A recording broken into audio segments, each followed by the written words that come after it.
नमस्कार, आप देख रहे हैं कैपिटल टीवी का खास शो विपक्ष ऑलवेज बेदम। मैं हूं परवीन शेख। संसद में विपक्ष को हंगामा करना अब भारी पड़ने वाला है। मॉनसून सत्र की शुरुआत से ही विपक्ष सदन की कार्रवाई को बाधित कर रहा है। पहले ऑपरेशन सिंदूर और अब एसआईआर के मुद्दे पर विपक्ष बवाल काट रहा है। एसआईआर पर विपक्ष चर्चा की मांग पर अड़ा है, लेकिन सत्ता पक्ष साफ कर चुका है कि इस पर चर्चा नहीं होगी। हालांकि इस गतिरोध के बावजूद पिछले 2 दिनों में अहम बिल पारित कराए गए। इसके साथ ही अब विपक्षी सांसदों के सदन न चलने से होने वाले नुकसान की भरपाई की मांग तेज हो गई है। वहीं जम्मू कश्मीर के सीएम उमर अब्दुल्ला ने पूर्ण राज्य का दर्जा बहाल करने की फिर मांग की है। उन्होंने कांग्रेस अध्यक्ष मल्लिकार्जुन खड़गे सहित 42 प्रमुख राजनीतिक दलों के नेताओं से संसद के मॉनसून सत्र में इस मुद्दे को उठाने को लेकर खत लिखा है। अब्दुल्ला ने इस बात पर जोर दिया कि क्षेत्रीय राजनीति से परे भारत के संवैधानिक और लोकतांत्रिक मूल्यों को बनाए रखने के लिए पूर्ण राज्य का दर्जा बहाल करना महत्वपूर्ण है। इन मुद्दों पर चर्चा के लिए स्टूडियो मौजूद हैं कैपिटल टीवी के editor in chief doctor Manish Kumar और एग्जीक्यूटिव एडिटर राजीव कुमार। आप दोनों का बहुत बहुत स्वागत है। धन्यवाद। पहले ऑपरेशन सिंदूर और पहलगांव अटैक, अब एसआईआर पर बवाल। क्या है विपक्ष का इरादा? देखिए, इरादा नहीं है इसको कहते हैं, ये कहते हैं मूर्खता।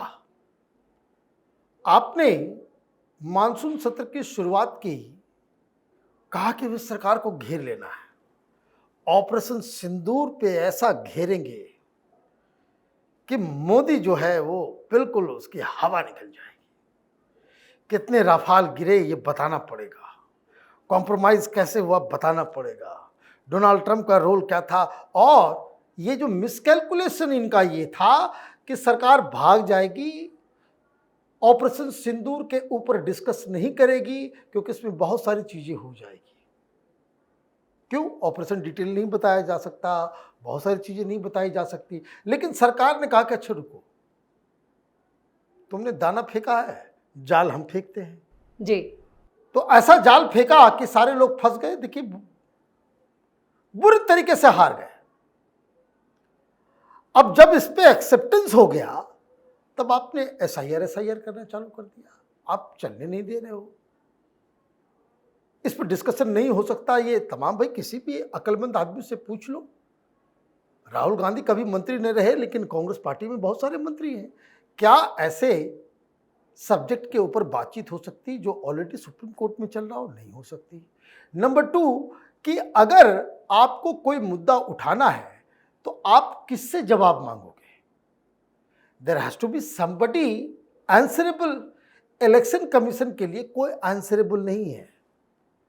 इलेक्शन कमीशन आकर के वो अपनी बातें डिफेंड नहीं कर सकता, इसलिए रूल के मुताबिक आप उस मुद्दे को नहीं उठा सकते, उस व्यक्ति के ऊपर सवाल खड़े नहीं कर सकते जो उस सदन में आकर के अपने आप को डिफेंड न कर सके। ये सारा ज्ञान इनको मालूम है, लेकिन फिर क्यों कर रहे हैं ये? वो इसलिए कर रहे हैं क्योंकि वो विदेशी ताकतों के हाथ में खेल रहे हैं। ये जॉर्ज सोरोस और गैंग, हिंदुस्तान में डेमोक्रेसी नहीं है, हिंदुस्तान की डेमोक्रेसी फर्जी है, इलेक्शन फर्जी है, ये इस तरह का बवाल उठाने से आप देखिए, पूरे भाई कोई दूसरा नॉर्मल सा देश होता, मान लीजिए इंग्लैंड में चुनाव हुआ, वहाँ का अपोजिशन लीडर कहते कि भाई चुनाव फेक है, आप देखिए पूरी दुनिया में थू हो जाएगी। ये तो राहुल गांधी की साख जीरो है, दुनिया में कोई जानता पहचानता नहीं है इसको, ना ही कोई इसकी बात को सीरियसली लेता है। इस वजह से ये मुद्दा नहीं बन रहा है। लेकिन अगर कायदे का लीडर होता, लीडर ऑफ अपोजिशन, तो पूरी दुनिया में भद्द पिट जाती हिंदुस्तान की। यही इनका सोच है, यही इनका, आपने पूछा इरादा ये है कि हिंदुस्तान की डेमोक्रेसी को आप फर्जी बता डालो। तो इसलिए पहले ईवीएम, अब ईवीएम का मसला थक गए जब, अब इन्होंने इलेक्टोरल एसआईआर, इलेक्टोरल रोल जो है उसके ऊपर। तो ये मुझे लग रहा है कि ये बेसिकली फ्रस्ट्रेशन का एक तरीका है। सरकार को इन सब चीज़ों को साइडलाइन करके, जिस काम के लिए मानसून सत्र बुलाया गया है, ये बाहर रहते हैं, मौजूद नहीं होते, ये लोग डिस्कशन डिबेट करना नहीं चाहते, तो इनको यूनिलैटरली ही सारा जो है कानून वानून जो है वो आप पास करो, और जो काम है वो काम करना चाहिए। बिल्कुल। बवाल कर रहे सांसदों पर क्या अब एक्शन की बारी है? क्योंकि किरण रिजिजू ने जिस तरह से सदन में अपने तेवर दिखाए हैं कड़े, उन्होंने कहा काम तो होगा लेकिन चर्चा नहीं होगी एसआईआर पर। देखिए, एसआईआर पर चर्चा नहीं होगी, उसके रीजन हैं, और किरण रिजिजू ने सारे रीजन बता दिए कि एक तो कॉन्स्टिट्यूशनल अथॉरिटी के ऊपर चर्चा नहीं हो सकती, और दूसरी बात यह है कि कोई मामला सब जुडिस है उस पर चर्चा नहीं हो सकती, और एसआईआर में तो दोनों ही गुण हैं। वो सुप्रीम कोर्ट में भी चल रहा है और आप सुप्रीम कोर्ट में भी जाते हो, संसद में भी चर्चा करवाना चाहते हो। जब सुप्रीम कोर्ट में 12 अगस्त को सुनवाई होनी है तो उससे पहले सदन में चर्चा करके क्या साबित करना चाहते हो? और दूसरी बात, एक संवैधानिक संस्थान है, इंडिपेंडेंट बॉडी है, तो चुनाव आयोग पर चर्चा नहीं हो सकती। ये उदाहरण के साथ उन्होंने बताया है कि आप ही के समय के स्पीकर ने कहा था, बलराम जाखड़ ने भी, वो नियमावली में है कि देखिए, संवैधानिक संस्थानों के फंक्शनिंग पर, उसके एडमिनिस्ट्रेटिव पावर पर चर्चा नहीं हो सकती। अब उन्होंने जो काम कर दिया उसके बारे में चर्चा कर सकते हो। अब जो हो गया है, मतलब इलेक्टोरल रोल रिफॉर्म के ऊपर आप चर्चा कर सकते हो, लेकिन ये नहीं करना चाहते। ये मांग ही अजीबोगरीब रखते हैं कि पीएम मोदी 0 आवर के दौरान, क्वेश्चन आवर के दौरान संसद के अंदर क्यों नहीं होते? वो संसद परिसर में होते हैं, इससे मतलब नहीं है, क्योंकि प्रधानमंत्री संसद परिसर में होते हैं। संसद भवन के अंदर आप चर्चा में शामिल हो, तो प्रधानमंत्री हर मुद्दे पर चर्चा में शामिल नहीं हो सकते, उनके पास दूसरे बहुत सारे काम हैं। आप जिस मंत्री से सवाल उठाओगे वो मंत्रालय उसके लिए जिम्मेदार होता है, वो मंत्री जवाब देंगे, न कि हर मामले में प्रधानमंत्री जवाब दें। लेकिन इन लोगों का मकसद है किसी तरीके से सदन के इस पूरे मॉनसून सत्र को डिस्टर्ब करके रखना, ताकि मोदी के छवि के ऊपर एक ऐसा दाग लग जाए कि पूरे मॉनसून सत्र चल गया, 21 दिन की सिटिंग हुई और विपक्ष ने इतनी ताकत दिखाई कि मोदी सरकार एक भी बिल पारित नहीं करवा पाई। इसलिए तो मीटिंग हुई। और पीएम मोदी जब एनडीए के संसदीय दल की मीटिंग ले रहे थे तो उन्होंने सीधे तौर पर कहा कि ये लोग अपने पांव पर कुल्हाड़ी मार रहा है, ये अपनी छवि खराब कर रहा है, इस पर ध्यान ही देना बंद कर दो। क्योंकि डीमोटिवेट थे बहुत सारे सांसद, मंत्रियों को भी लग रहा था कि हमने 2 बिल सोमवार को प्रपोज किया था, वो भी नहीं पारित करवा पाए, तो आगे हम क्या कर सकते हैं। इसलिए पीएम मोदी को कहा गया कि एनडीए के सारे सांसदों की मीटिंग लीजिए, संसदीय दल की मीटिंग में आप आइए। उन्होंने मोटिवेट किया और बताया कि ये हल्ला करता रहेगा, प्रोटेस्ट करता रहेगा, प्रदर्शन करता रहेगा, अगर इसके तरफ देखते रहोगे तो हम काम नहीं कर पाएंगे। इसलिए अमित शाह ने कहा अब विधायी काम होगा और बिल पारित हो रहे हैं। किरण रिजिजू ने यही बात कही कि आप हंगामा कर सकते हो, बिल पारित करने से रोक नहीं सकते। तो लोकसभा में शिपिंग बिल भी पारित हो गया जी। राज्यसभा में ये मणिपुर पर जो 6 महीना राष्ट्रपति शासन बढ़ाना था वो भी पारित हो गया। फिर अभी 2 और बिल आने बाकी हैं, वो भी पारित होगा। इसी तरह से गोवा में एसटी के रिजर्वेशन के लिए गोवा लेजिस्लेटिव असेंबली में वहां एसटी रिजर्वेशन की संख्या बढ़ानी थी सीटों की, वो भी बिल पारित हो गया। तो अब बिल पारित करवाना है, क्योंकि जब ये सेशन खत्म होगा तो रिकॉर्ड बनेगा कि मॉनसून सत्र 2025 में मोदी सरकार ने 21 सिटिंग में, 21 दिन का सेशन, 21 सिटिंग में कौन कौन से काम किए, तो पता चलेगा कि विपक्ष सिर्फ हंगामा करता रहा और सत्ता पक्ष एडजॉर्न करवाती रही, तो फिर इस 21 दिन के सत्र का मतलब क्या होता है। इसलिए रिकॉर्ड में तो ये आना चाहिए कि 15 बिल 10 बिल पारित किए गए और ये हंगामा करके बाइकआउट करता रहा।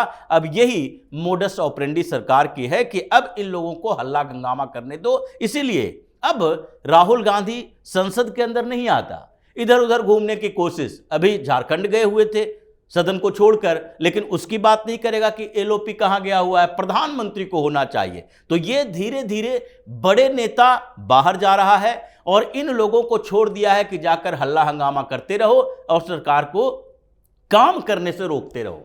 बिल्कुल। इस बीच उमर अब्दुल्ला ने भी पूर्ण राज्य के जो दर्जे की मांग है उसे तेज कर दिया, इसको लेकर एक खत भी लिखा है।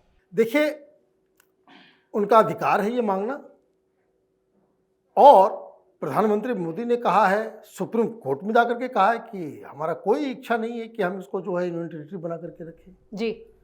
तो सरकार भी चाहती है कि पूर्ण राज्य का दर्जा मिल जाए, वहाँ की भी सरकार चाहती है, जनता भी चाहती है, सब कुछ अपनी जगह पे सब ठीक है, लेकिन कब, मामला सिर्फ टाइमिंग का है। जी। अभी कुछ दिन पहले पहलगाम हो गया, और ये तो भलमानस है केंद्र सरकार का और लेफ्टिनेंट गवर्नर साहब का। चूक तो लोकल एडमिनिस्ट्रेशन की थी, वहां लोकल एडमिनिस्ट्रेशन की चूक थी। भाई किसने आपको कह दिया कि बिना सिक्योरिटी के जो वहां के लोकल अधिकारी वो पार्क खोल दे? किसी को इत्तला दिया गया? किसी को इत्तला नहीं दिया गया। तो खैर वो तो अपनी जगह पे है। यहां मामला पाकिस्तान से जुड़ा हुआ है, आतंकवादियों से जुड़ा हुआ है, टेररिस्ट ग्रुप से। भाई वहां पे ये सारी समस्याएं जम्मू कश्मीर के अंदर क्यों है? क्योंकि वो डिस्टर्ब जगह है। ये गारंटी लेंगे राहुल गांधी या उमर अब्दुल्ला, चिट्ठी लिख रहे हैं कि भाई हम पूर्ण राज्य का दर्जा मिल जाएगा तो फिर यहाँ से आतंकवाद खत्म हो जाएगा, पत्थरबाजी नहीं होगी, यहाँ पाकिस्तान एजेंट पकड़े जाएंगे, पाकिस्तान को भगाया जाएगा, यहाँ पे जो है पूरी तरीके से नेशनल इंटीग्रेशन के अंदर काम होगा। आप गारंटी दे सकते हैं? नहीं। तो केंद्र सरकार इस चीज को सुनिश्चित करेगी। जब ये सेटिस्फाइड हो जाएंगे कि now the time has come, तो पूर्ण राज्य का दर्जा दे दिया जाएगा। तो ये तो हमने बताया टेक्निकल बात जी। लेकिन अब इसको लेकर के राजनीति हो रही है। राजनीति क्यों हो रही है?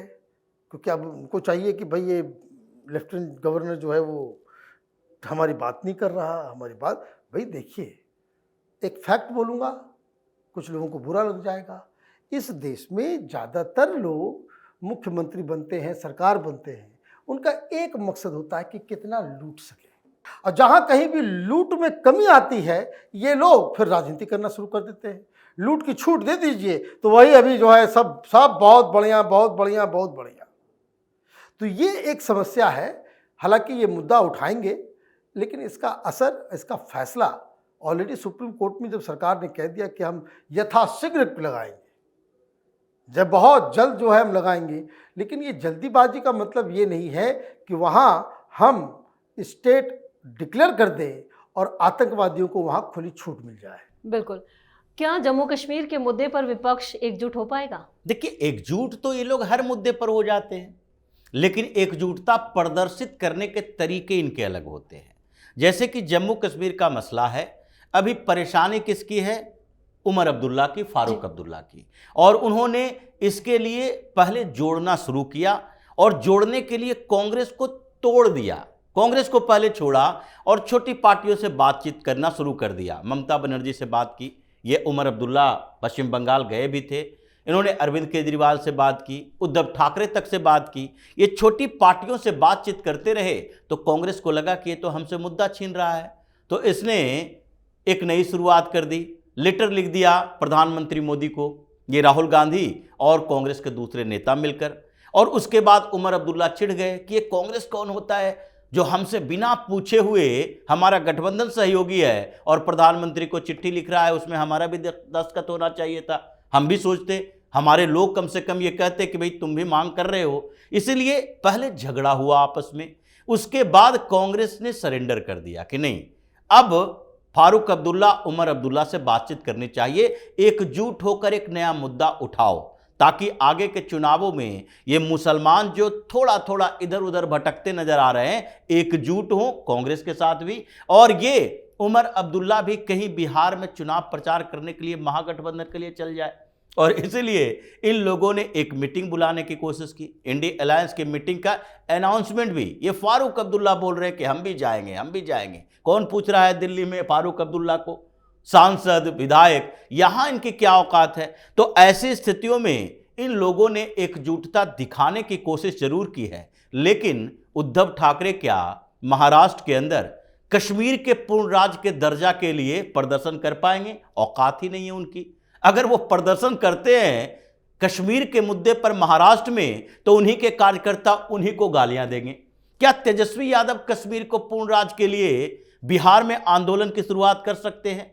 तो ये लोग अपने अपने राज्यों में डिमांड नहीं करेंगे। हंगामा नहीं करेंगे, तो कश्मीर जाकर ये लोग प्रदर्शन नहीं कर सकते। वहां पर तो ऐसे ही ठुकाई पिटाई चल रही है। कुछ दिन पहले ही 5 अगस्त को इन लोगों ने प्रदर्शन किया और प्रदर्शन जैसे ही शुरू हुआ वैसे ही पैरामिलिट्री आर्मी वाले सब आ गए। ये उमर अब्दुल्ला तो इस बार बाहर निकला नहीं। शहीदी दिवस के समय पर बाहर निकलने की कोशिश की थी, जो सो कॉल्ड शहीदी दिवस ये लोग मनाते हैं, और बाहर निकलने की कोशिश की। बाहर में पैरामिलिट्री फोर्सेस खड़े थे, इन लोगों ने गेट पर ताला लगा दिया। ये दीवार फांद कर भाग रहे हैं। अरविंद केजरीवाल बन रहे थे कि जाओ पोल पर चढ़कर दीवार फांद कर हम जाकर वहां पर श्रद्धांजलि अर्पित करेंगे। लेकिन खैर, अभी जो स्थितियां हैं, इनको लगने लगा है कि मुख्यमंत्री रहते हुए भी हम मुख्यमंत्री नहीं हैं, क्योंकि डेवलपमेंट के कामों के लिए पैसे नहीं आ रहे हैं। ऐसी बात तो है नहीं। सारे विधायकों का विधायक निधि का फंड है, सांसदों को फंड है, उसके बाद मुख्यमंत्री की सारी सुविधाएं हैं, लेकिन क्या नहीं है? पावर नहीं है। और पावर नहीं है तो सपोर्ट नहीं है, जो सपोर्ट इन लोगों ने ली है। ये चुनाव के समय इतनी सारी पार्टियां जम्मू कश्मीर में घाटी के क्षेत्रों में जी, ये सारे मुस्लिमों की पार्टियां थी और सारे आपस में लड़ रहे थे। अचानक से ऐसे क्या हो गया कि सारे लोगों ने मिलजुल कर उमर अब्दुल्ला की पार्टी को वोट दे दिया। ये पहले से तो चल रहा था कि इस बार घाटी के क्षेत्र में तो 10-15 सीट भी किसी एक पार्टी को नहीं मिलेगा। पीडीपी को छोड़ दिया, ये सज्जाद लोन की पार्टी को छोड़ दिया, राशिद इंजीनियर को छोड़ दिया, जमात वाले को भी छोड़ दिया, केवल नेशनल कॉन्फ्रेंस को वोट दिया। टैक्टिकल वोटिंग हो गई। तो इसका मतलब ये सपोर्ट बेस है और उसके लोग पकड़े जा रहे हैं। तो पहले क्या होता था? चीफ मिनिस्टर होगा तो थाना में फोन करेगा और कहेगा कि ये सिंपैथाइजर है, इसको पकड़ कर लाए हो, उसको छोड़ो, कोई दिक्कत नहीं है। अभी क्या हो रहा है कि लेफ्टिनेंट गवर्नर ने छूट दे दी है पुलिस को। ये हर गांव से वो जो टेरर बेस बनाकर बैठा हुआ है वहां, उन सबको पकड़कर जेल में डाल रहा है। 300 से ज्यादा लोग गिरफ्तार हुए हैं। तो ऐसे में इन लोगों का जो जमीन खिसक रही है, अब कोशिश कर रहा है। ये कोशिश कामयाब होना तो लगता नहीं है। चलिए, इस तमाम जानकारी के लिए और सटीक विश्लेषण के लिए आप दोनों का बहुत बहुत धन्यवाद। धन्यवाद। संसद के दोनों सदनों में विपक्ष का जो रवैया है उससे उसकी ही थू-थू हो रही है।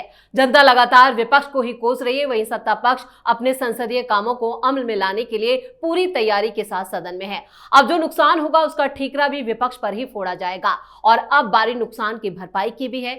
वहीं सीएम उमर अब्दुल्ला के पूर्ण राज्य के दर्जे की मांग को लेकर विपक्ष का क्या प्लान बनता है वो भी देखना दिलचस्प होगा। इस खास शो में इतना ही। वीडियो कैसा लगा कमेंट करके अपनी राय जरूर दें। वीडियो को लाइक करें, शेयर करें और कैपिटल टीवी को सब्सक्राइब जरूर करें। धन्यवाद।